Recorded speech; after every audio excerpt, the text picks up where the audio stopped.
Welcome to Reddit said at TIFU, where Opie gaslights a stranger's dog and another gets caught ogling an actress's butt.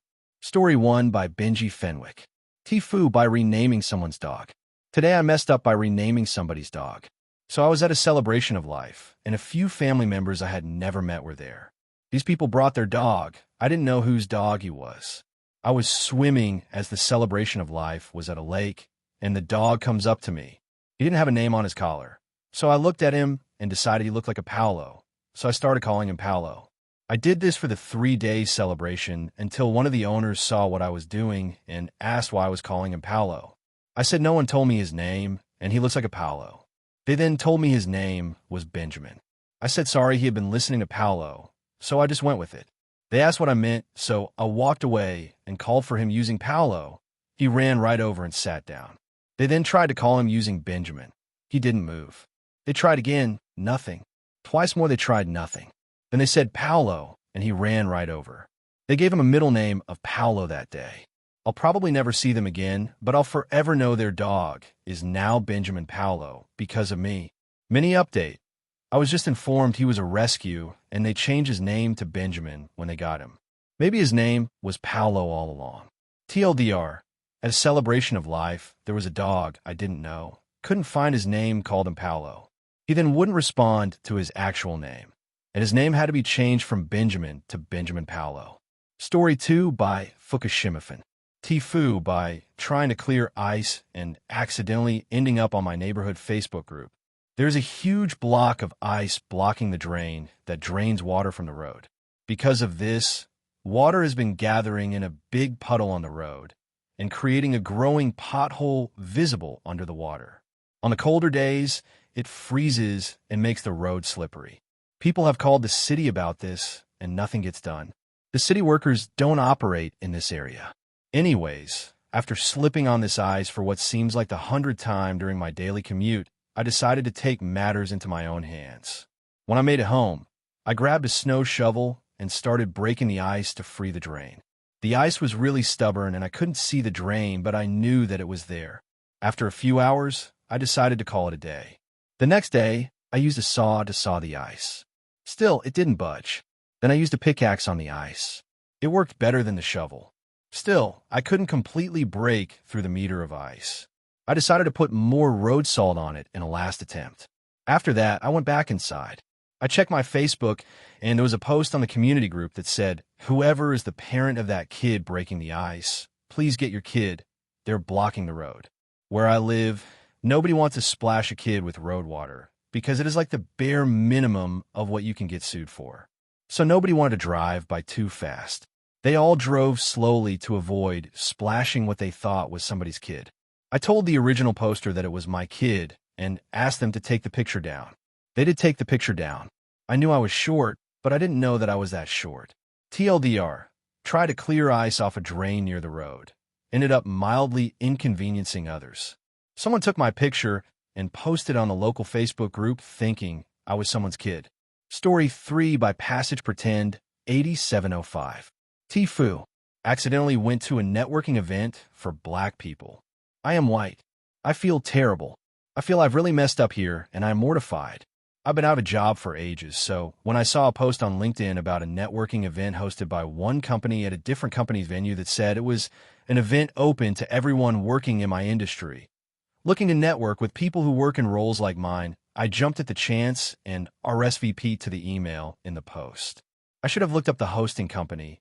It's actually not a company. It's a network for black people who work in my industry. I am a white woman with blonde hair, so when I arrived at the event, I realized my mistake, and probably so did everyone else. I had two choices when I realized.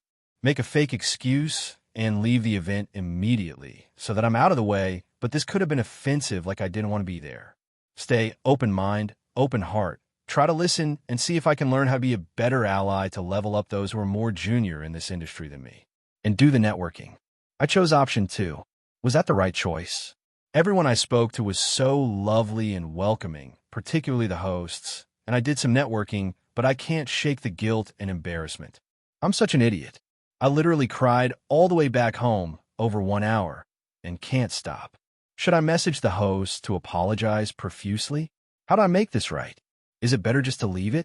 I want to say that I am so sorry for not doing research into the people hosting the event and for taking that ticket, which meant that someone else didn't get one, and also for potentially making it a less safe feeling space for everyone else there.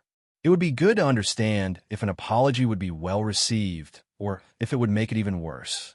Did I do the right thing in staying rather than just leaving? Am I blowing this out of proportion, or did I really mess up badly?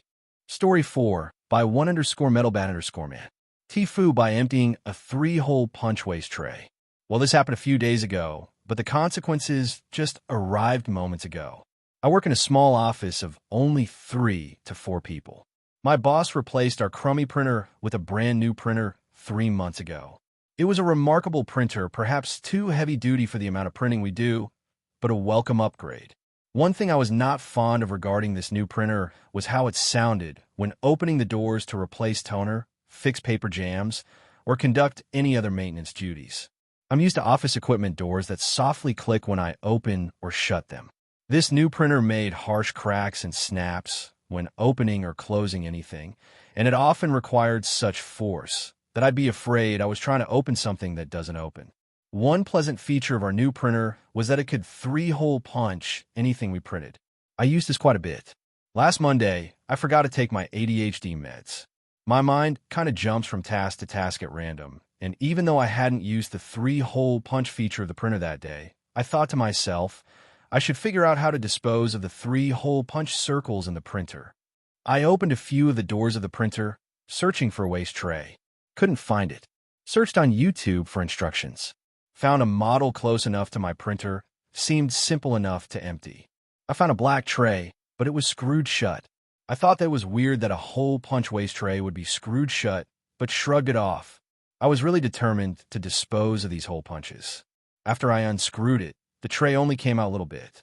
Again, most things with this printer required a suspicious amount of force to open in the first place, so I just rolled with it. Crack! I immediately realized that this was not the 3-hole punch waste tray and that I messed up. I tried pushing the tray back in, which made even more cracking noises and got it just barely into a position that I could screw it back in. I closed all the doors and exited out of the maintenance notice message on the screen of the printer. I tried to print something and it made some awful noises, but it started to work. Until the end. The paper wouldn't come all the way out of the printer, it would jam up every time. It would print just fine, but the paper would get all crinkled up and stuck every time. I was the only one in the office at the time, so I just made the responsible decision to ignore it without telling a soul. I came into work yesterday morning, and everybody was there. I was hoping we could go a day without any printing, but within 20 seconds of me sitting down, I heard the printer going. My desk is right next to the printer. The other 3 office rooms are further down the hall. So I guess they didn't hear it, so I pretended not to hear it as well. Then I heard the printer going again, and my boss walked in to retrieve his papers. He unjammed the paper and asked if I had any issues with the printer the past few days. I told him I did, but thought it was just a random paper jam. He started inspecting the printer, but couldn't figure out what the issue was. He had me call for an inspection. The maintenance guy just left about an hour ago, and this dude told my boss that there's no way it was a manufacturing error. Somebody had to have broken this part with force. My boss looked at me and asked me if I did something to the printer.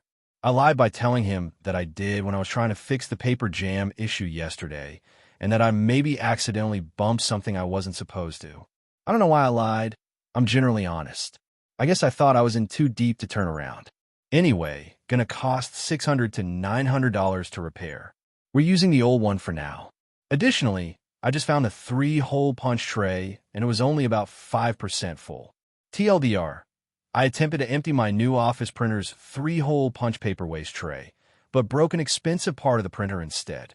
Story 5 by Sloth_X. TIFU by staring at an actress's thighs. I was watching a movie with my GF and her 8-year-old son. 2 characters were around a campfire, a woman standing and a man sitting down. The camera angle changed, and it showed the back of the woman who was wearing a pretty short skirt. Her son goes a butt and covered his eyes. The skirt was short, and you saw her thighs, but no butt. The camera angle changes again, then goes back, and he has the same reaction.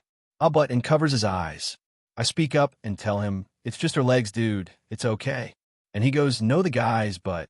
So now my GF goes, "Oh wow. So focus on the girl, you don't notice the guy is completely naked, huh?"